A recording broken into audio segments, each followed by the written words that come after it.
Hi boys and girls, I'm the reading teacher. I'm here on a beautifully cozy winter day. The snow is falling so gently outside and it reminded me of one of my favorite books.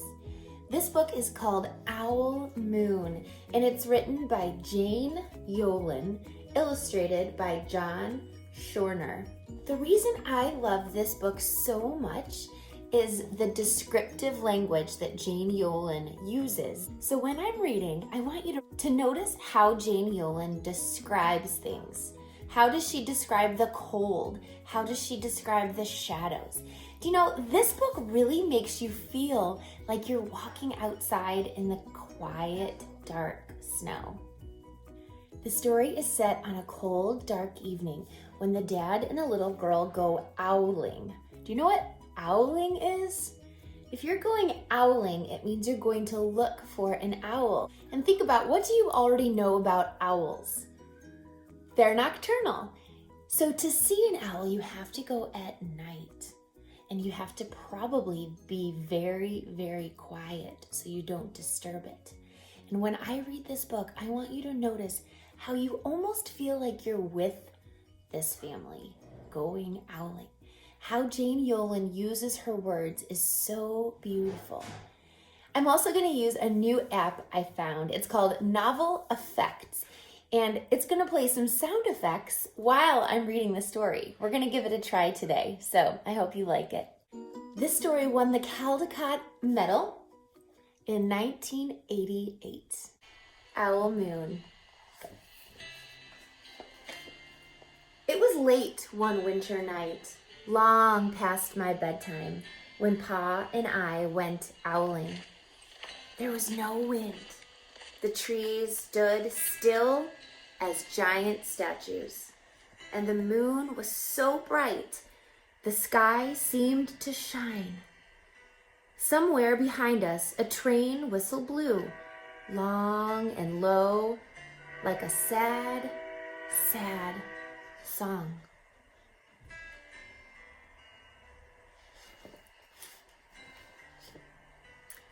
I could hear it through the woolen cap Pa had pulled down over my ears.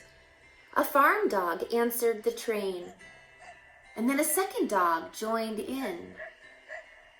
They sang out, trains and dogs, for a real long time. And when their voices faded away, it was as quiet as a dream.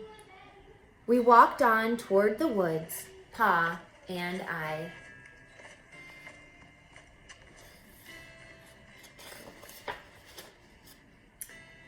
Our feet crunched over the crisp snow, and little gray footprints followed us. Pa made a long shadow, but mine was short and round. I had to run after him every now and then to keep up, and my short, round shadow bumped after me. But I never called out. If you go owling, you have to be quiet. That's what Pa always says.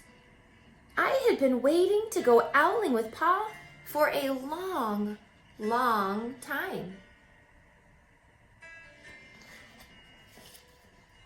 We reached the line of pine trees, black and pointy against the sky, and Pa held up his hand. I stopped right where I was and waited. He looked up, as if searching the stars, as if reading a map up there. The moon made his face into a silver mask. Then he called, "Hoo, hoo, hoo, hoo, hoo, hoo," the sound of a great horned owl. Hoo, hoo, hoo, hoo, hoo.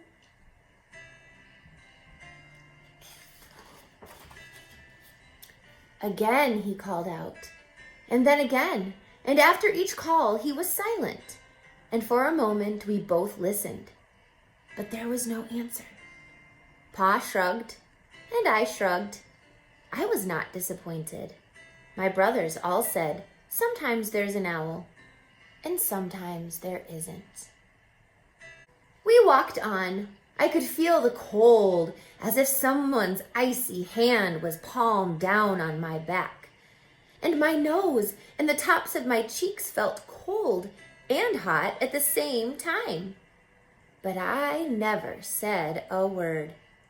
If you go owling, you have to be quiet and make your own heat.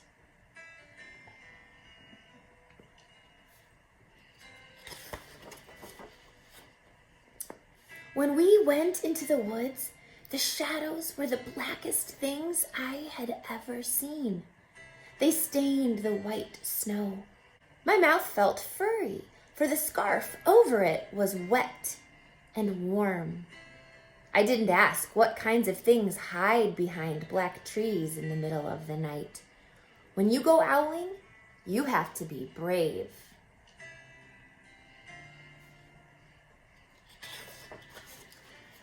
Then we came to a clearing in the dark woods. The moon was high above us. It seemed to fit exactly over the center of the clearing, and the snow below it was whiter than the milk in a cereal bowl.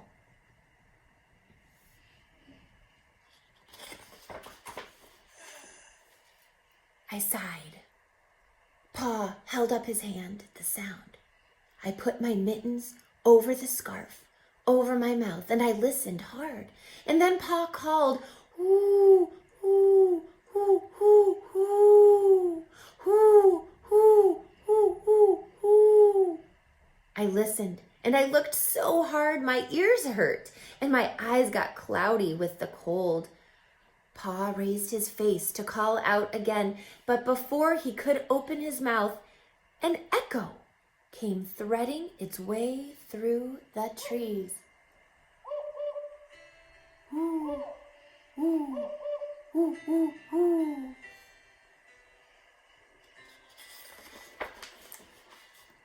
Pa almost smiled. Then he called back, "Ooh, ooh, ooh, ooh, ooh," just as if he and the owl were talking about supper, or the woods, or the moon, or the cold. I took my mitten off the scarf, off my mouth, and I almost smiled too.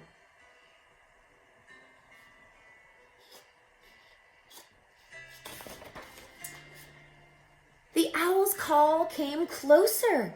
From high up in the trees on the edge of the meadow, nothing in the meadow moved.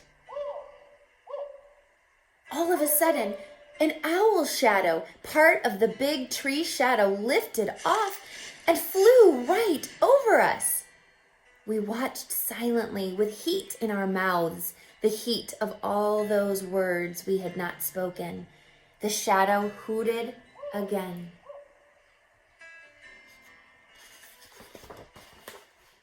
Pa turned on his big flashlight and caught the owl just as it was landing on a branch.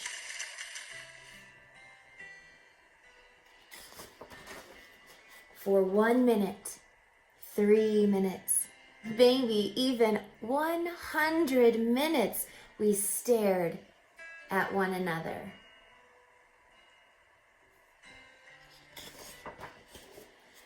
Then the owl pumped its great wings and lifted off the branch like a shadow without sound.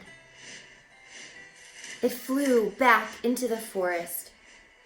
"Time to go home," Pa said to me. I knew then I could talk. I could even laugh out loud, but I was a shadow as we walked home.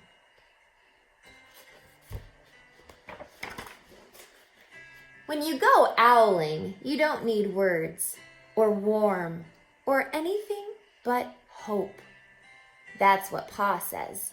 The kind of hope that flies on silent wings under a shining owl moon.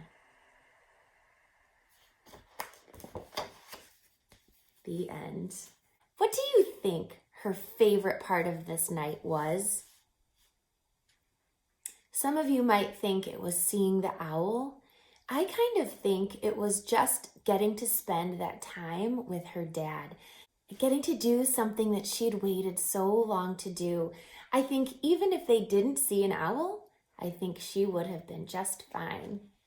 I wanted to share with you one of my favorite pages and explain a little more what I was saying about how Jane Yolen uses descriptive language in her story.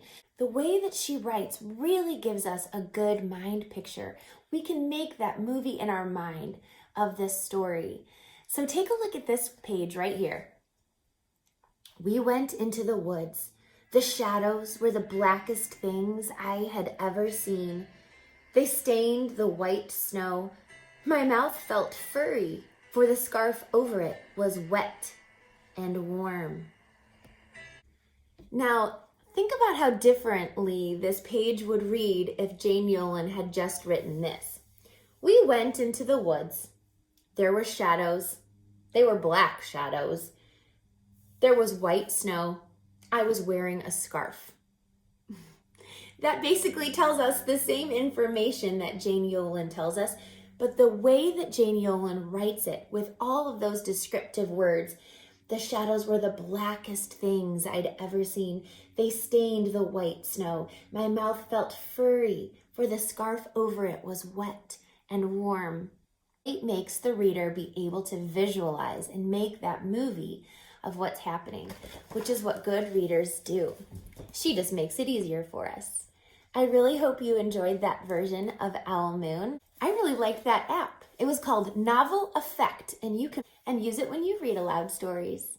I hope you have a great winter day, boys and girls. Stay warm.